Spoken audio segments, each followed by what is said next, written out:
kulan degdeg ah isugu yimaadeen maanta gudida fulinta iyo xildhibaanada golaha deegaanka ee degmada Burco ayaa waxa ay xaalad degdeg oo caafimaad ku soo rogeen guud ahaanba magaalada Burco ee xarunta gobolka Togdheer. Shir jaraa'id oo si wada jir ah u qabteen ayaa waxa halkaasi kaga dhawaaqay 10 qodob ay ka soo saareen kulankaasi degdega. Maayirka magaalada Burco Ustaad Maxamed Yuusuf Cabdiraxmaan Muraad maanta go'aan ku gaadhay golaha deegaanka degmada Burco annagoo la kaashanay wasaaradda caafimaadka, wasaaradda waxbarashada, ciidankii amniga 9 qodob baan sida gaadhay.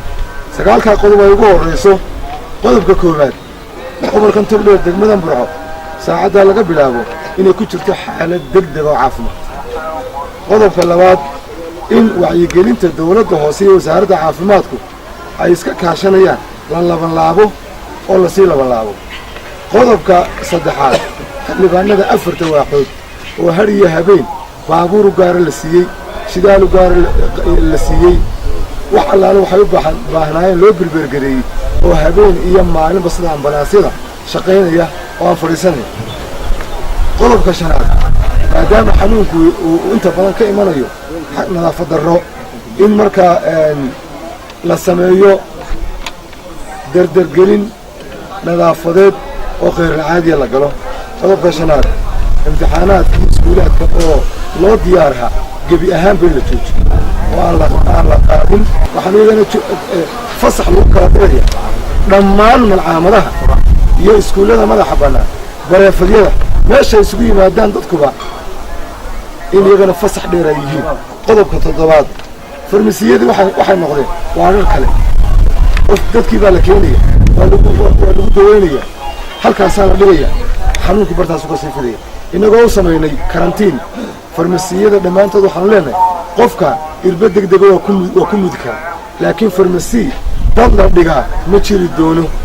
qodobka 8aad tiifiyada dhammaantiin waa maqlaysa wax allaale waxa tiifi ka shaqeeya degmada Burco gobolkan Togdheer waa inay qayb ka siiyaan barnaamijyada wacyigelinta shuban biyoodka dawooyinka horseerska waxay sameeyaan tuulay makroona shuban baa ka jiro cidii tuulada degneed baa soo ordayso waxa la wixii dawo taalay ee lagu daweyn lahaa tuula laga yaabay laga iibiyo.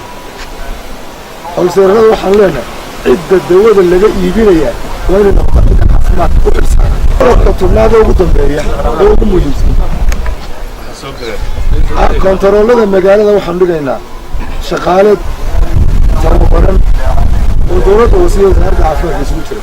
wixii baxayana waa la buufinaya, wixii soo galayna waa la buufinaya. hawlgalkii hore abaarta lagu dagaalamay ka dawladda hoose ahaan waxaanu ka qaadanay qaybtii ugu muhiimsanay. maantana haddaanu nahay xildhibaanadii golaha deegaanka kalfadhigayagii waxaanu ku gabagabeynay inaan qodob kale laga hadlin aan ahayn xaaladda caafimaadka ee degmada ku suganta. wixii aanu isla gaadhnay maayirkaa yeedhiyey laakiin waxaan u sheegaynaa bulshaweynta reer Togdheer maadaama gobolkeena iyo degmadeena xaalad caafimaad marayo waxaa loo baahan yahay inaad si weyn uga qayb qaadato mugla xanuunka shuban biyoodka waa jira maanta gobol Togdheer heer ku marayo meelo badan oo biyo fariisinay leedahay.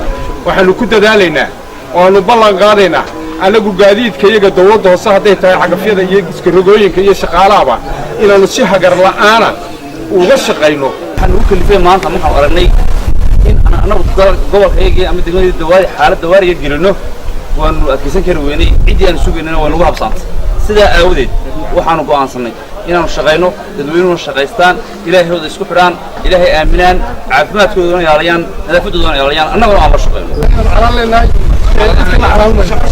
haddii laga tegi waayo oo dawladda dhexe laga tegi waayo wasiirka caafimaadka macalin runtii shaqadiisa kama soo bixin waxaad moodaa gobolkan intuu soo galay sidii dalxiis inuu yahay intuu 2 saacadood joogay uu dib u noqdo. marka haddii laga tegi waayo in la caalamto waan sheegaynaa fartan ku fiirnaa haddaanahay gobolka Togdheer wasiirka caafimaadku gobolkan Togdheer uu hagraday dalxiis buu ku yimaaday. xaaladda degdega ayaa waxay ku soo beegmaysaa xilli uu farabaas ku hayo gudaha magaalada Burco xanuunka shuban biyoodka iyadoo maalmihii u dambeeyay ay soo taraysay dhimashada dadka u geeriyoonaya xanuunkani. waa Yaalla Xasan Salebaan ayaa la biyam telefishinka caalamiga Somali News TV magaalada Burco xarunta gobolka Togdheer.